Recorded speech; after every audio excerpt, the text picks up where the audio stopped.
Thank you, Josh. And next up, we have Sanjay Patel from Hive. Hive is a cybersecurity company. Sanjay has a very long track record of working in this industry. And Hive enables credit unions to collectively defend themselves against the growing threat of a cyber attack. So, Sanjay.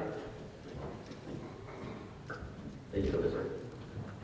Let's see if I can figure this clicker out.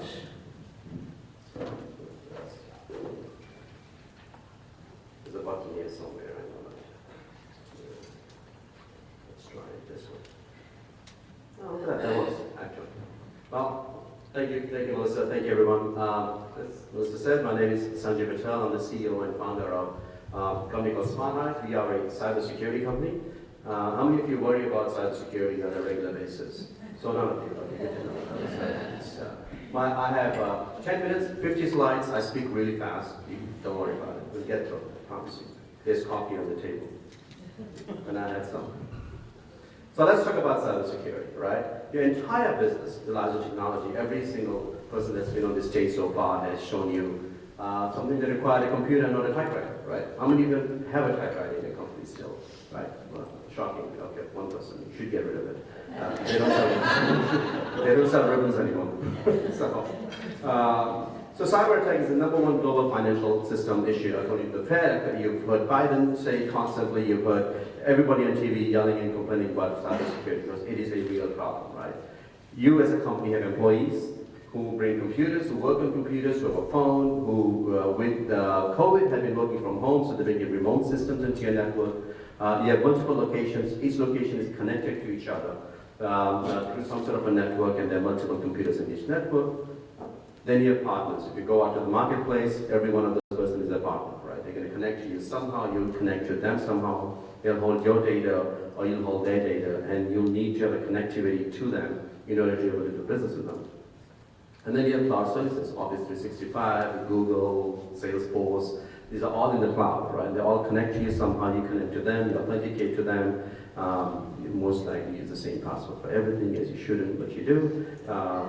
None of you do that, I'm pretty sure, right? No, I didn't think so, right? And all of this requires internet. Well, when you get on the internet, you have some friends that come with you on the internet, right? They're called nation states activists. Nation states, as you've been hearing the last 6 years, Russia, right? I mean, you should worry about Russia, you should worry about China, you should worry about Iran, you should worry about North Korea, you should worry about Israel, you should worry about India, you should worry about Canada, right? I mean, there is no friendly state. Every one of these nation states wants to get into your network and disrupt their systems. When Russia attacked Ukraine, what is the first thing they did? They took out the banking systems. That is literally the first thing they did. And now we know for a fact when these things happen, these tools that are used, the nation-state tools, eventually get sold down to the criminals at the next level who then use it on you, right? And how will they know if they're using it on you? We'll talk about that. Hacktivists. You make a donation to the wrong party, or what somebody considers the wrong party, and then you're going to have these friendly guys visiting you, right? Their only job is to take you down, deface your website, to embarrass you. They don't tend to take you for money, but they do cost you money. And organized crime, this is the wonderful mafia, and they don't shake you down in the corner anymore. They come take your network down, and then they want bitcoins. So unless you have reserve of bitcoins, you should avoid them.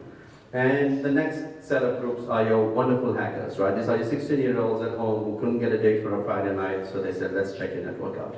Right? And so these are all the friendly people on the internet that you need to talk to on a daily basis when you get on to do business. Are you ready for that? So, can your company survive a breach? Right? I mean, that's the question today. How many of you can take a breach and not worry about it? I'm going to assume none of you. I'm not going to ask how many of you have been breached, because nobody ever wants to answer that question, because no one's ever been breached, right? So, these are some of the findings on breaches and the cost of a breach, right? It is very, very expensive to survive a breach. I worked at TJX. I was hired there after their largest breach. And it is a very tough time to be in a company once you're breached, right? The company shuts down, the pendulum moves all the way to the left. You can't even send a file, you can communicate with people. I mean, the lockdown is severe, it impacts you, it impacts your customers, and it is not a very friendly place to live. So I recommend you avoid a breach. So I've got a game to play with you. Can you spot a hacker? And this is going to be some Is it her, this young lady taking a selfie in a bathroom? Is it this young lady walking down the runway? Or is this good-looking gentleman walking down on some random street? So how many of you think it's A? Just raise your hands if you think it's A. How many of you think it's B? How many think it's C? Right. So the real answer is all of them. These, thank you, I didn't give that an option. So all of these three guys have cost you billions and billions of dollars in damages, right? And so this is, any one of these could walk into your bank any given time and try to do something malicious. They look no different than the average customer. Somebody walks like the lady in B, I'd be a little suspicious if she walks into your bank dressed like that. Yeah. So I gotta get, we found a hacker in this audience right now, right? And she has one of these devices, and one of these devices has been modified to grab credit card data. A lot of the credit card data have near field contacts, right? And as you know, those you put them next to a machine, COVID has made it more likely, so they take the credit card data and they go in. Well, it is actually possible to decipher the data as well. So if she's sitting in video right now, you have two options. Option one is, a few hours from now, go home and get this credit alert because your credit cards have been used, and she's been shopping for the dress that she needs to wear. Or figure out what the stranger next to you is doing. Protect your credit cards. So move them away from home. And then just keep watching the most amazing presentation you've ever seen, which would be this one, right? So, or you could do the opposite. You could, the moment any of you find out who she is, immediately stop her, so protect yourself, and then let everybody else in the room know that what is she up to? What does she look like? What is the device she's using? How does the device work? So everybody else can protect themselves immediately, and do it anonymously. Which would you choose? Option one or option two? It's option two, right? You'd hope so, right? Why is that? Right? A, the information you got is in real time, right? So you know what she is doing right now, so you can protect yourself right now, right? It is relevant, right? So we're talking about a woman in this room right now, not somebody, at a TD Garden trying to do something malicious. It's somebody doing something malicious to you right now, and it's actionable. You've got a picture of the device, you've got a picture of the person, the actions she's taking, so you know what you need to do and how you can do it right now. And that is what Smart Hive is about. This is what we do. I'm going to click next. So how do you guys assess your current risk, right? So all of you are familiar with a FICO score, right? I mean, you at least have some idea what your FICO score is today. You know how a FICO score is created, your financial company. Every single person that tries to get a loan in your organization from your bank probably needs to go through some sort of credit scoring system, right?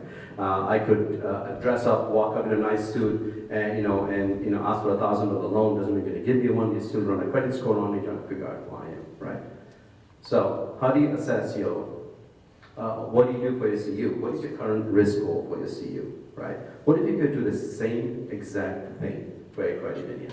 What if you could walk in, look at the dashboard in real time and understand where your risk is right now, which asset? It could be the asset of a remote person sitting in their office at home that has been compromised and been trying to talk to your network. It could be one of the teller machines, or it could be an ATM machine. How do you know which machine is at the highest risk to your organization right now? And what action you need to take to bring it back up? So what is the credit score of each device? What is the credit score of you as a company, or a risk score, and how do you bring it up, right? And how is it compared to everybody else in the organization, right? Everybody else in the room. So if your credit score is 600 and everybody else is 720, what do you need to do to get to 720?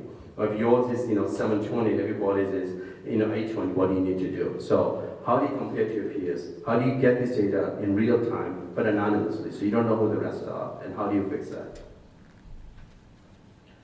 This is how Smart Hive works the same way. I've been given a 2-minute warning and I had a question section, so I'm trying to get to. So what if you could learn from your peers in real time, update all your relevant access, your data in real time, understand where your largest risk is and update it, prioritize what you need to do right now, and base it on risk, right? And you could deploy the solution in 30 minutes, be resilient in 2 hours, which means if you got breached in 2 hours, you would be back up and running without any issue. And if you want to know how, come talk to us. If you have any questions, I'll take that. Do we have time for questions? Yes, we do. Any questions? That's not. I guess. Yeah. All right.